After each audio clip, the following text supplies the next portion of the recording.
Absolutely. What's next? Right on to our SmackDown recap. Yeah. And again, I'm going to be very forthcoming with you guys. I did not watch this SmackDown either. However, I have every intention of watching SmackDown this Friday for two reasons. One, it's the 15th anniversary special, so I think it may set itself apart from previous episodes of SmackDown.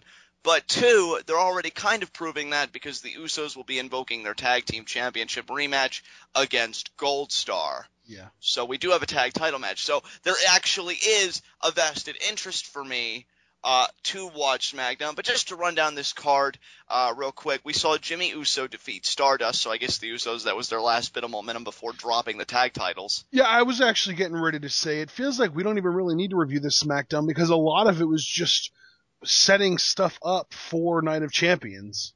It really was. The only things that seemed to be of any interest to me were, one, the Wyatt family defeated the Big Show and Los Matadores, so it was nice to see them get a win. Even if it was over them. Even if it was over them, yeah. It's really sad that I'm getting that desperate for them to get wins. I'll even take it when it's Big Show and Los freaking Matadores. So, yeah, Bo Dallas defeat Jack Swagger. This would be a series of 3 matches. I guess Jack Swagger won the first match, Bo won the second, and they would have a third match, which I guess we'll discuss later. Yeah. And Roman Reigns defeated Rusev via disqualification. No. Rusev won by DQ. Oh, he did. Well, then this website got it wrong. So thanks a lot, Bleacher Report. Dude, why would you use Bleacher Report? Ew. It was the first thing that really came up, so I just wanted the most current thing. So yeah, way to go. Oh no, you know what? You might be right. I actually did watch it, but for some reason I felt like Rollins hit Reigns, but that's right. They made like a big deal out of it too. Reigns actually moved out of the way, and Rollins ended up hitting Rusev instead. So yeah. Rusev won because Rollins hit him with the briefcase. Well, I guess we know where WWE's priorities are when in terms of giving two strong characters DQ wins. So, yeah, there was that, and that became inconsequential because they didn't even have their rematch at Night of Champions because everybody knows Roman Reigns is currently out of action. So, yeah, not really much to discuss here. So, and I think you said it perfectly, Ashton. This is really just laying the groundwork for Night of Champions, which we reviewed with live reactions. Go check that out on Ashton's YouTube channel, Eon Izzle. And so I guess unless you have anything else you want to say, we can get into our formal Raw review. All right. Well, we opened things up with Dean Ambrose, so if you want to go ahead and talk about that. This was awesome.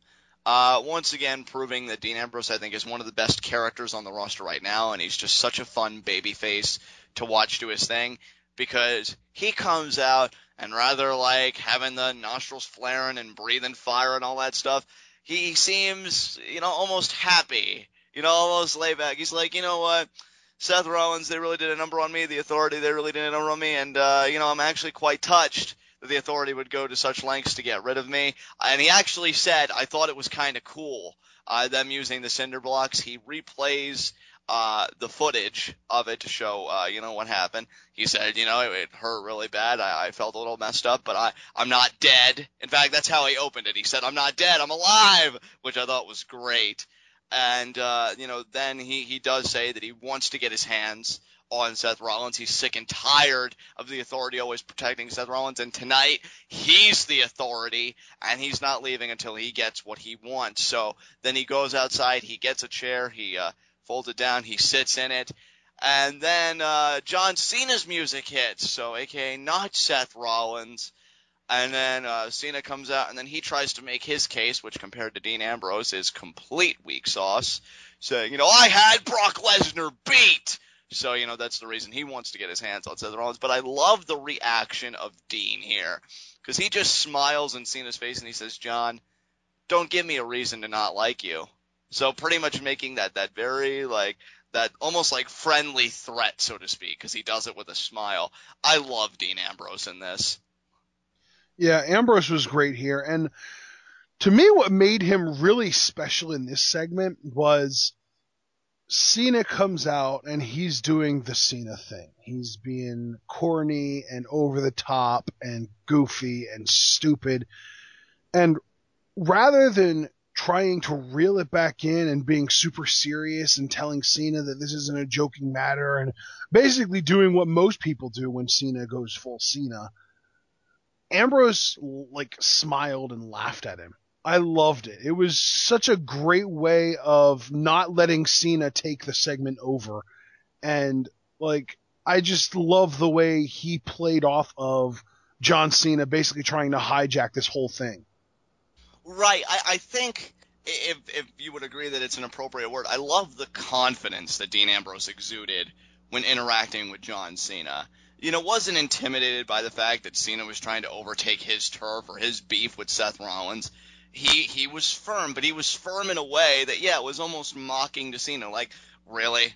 You're really going to come out and complain about this when, have you seen what he's done to me? I think I deserve first crack. But he didn't even go into that. He just said, just smiled and said, look, don't give me a reason to not like you. And then when Cena continued to go on about, why he deserves a crack at Rollins and he won't let anybody stop him, Ambrose just said, I'm not going to tell you again.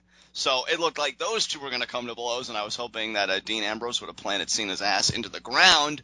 But then we got another interruption from the Peacekeepers, the Authority. Oh boy, what excitement, John. Yeah, Triple H starts talking, but honestly, I can't even really remember what he said. I think he said, how cute that you guys are about to, implode over something that you really have no control over. And then he says, Seth Rollins isn't competing against either one of you tonight. In fact, I think he even said Seth Rollins won't even be competing, period, tonight. And then he goes to say what Ambrose and Cena will be doing, and then Cena cuts him off, and he says, no, what I'll be doing is I'll just be getting my hands on him right now. And both Ambrose and Cena just charge after Rollins. Can we establish something real quick? Yeah. Ambrose literally ran past Seth Rollins and then turned around and went back after him.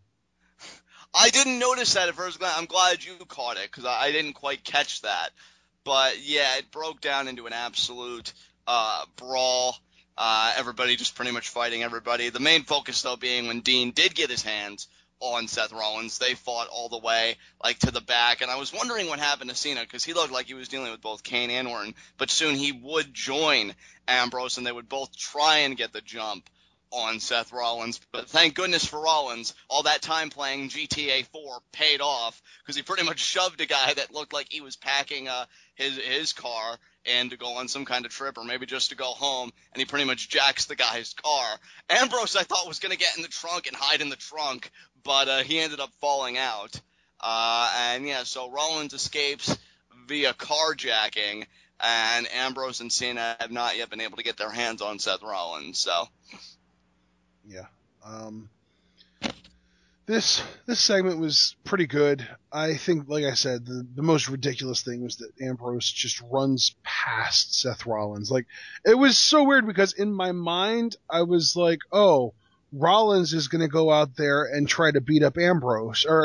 Sorry, I said those names backwards. Ambrose is going to go out there and try to beat up Rollins while Cena's going after Orton. And then he runs right past Rollins. Right. And goes for Kane, I think? And then turns around and goes back for Rollins. It was so confusing. I guess, in defense of Ambrose, maybe he felt like I need to take care of Seth Rollins' defenses if I really want to put a beating on Seth. So maybe that's why he did it. Because, again, in the end, he was able to isolate Rollins for that little bit before he found a car to get away with. But, that was first. I really had a lot of fun with this. I think what I love best about it, and again, this is more a commending Seth Rollins and Dean Ambrose, is Seth Rollins is just so great about picking his spots and being that cowardly heel, I want to fight you on my terms and not willing to fight on any other terms. But Dean Ambrose just brings this energy to every segment. He's kind of like, at least for me personally, he's kind of like that Brock Lesnar that whenever Dean Ambrose is on TV, like my ears prick up and my eyes are just at attention because I know something's going to happen. And so, big ups to both guys. And Cena, well, you're just kind of there. So that's all I have to say about that. Yeah. All right, what came after this segment?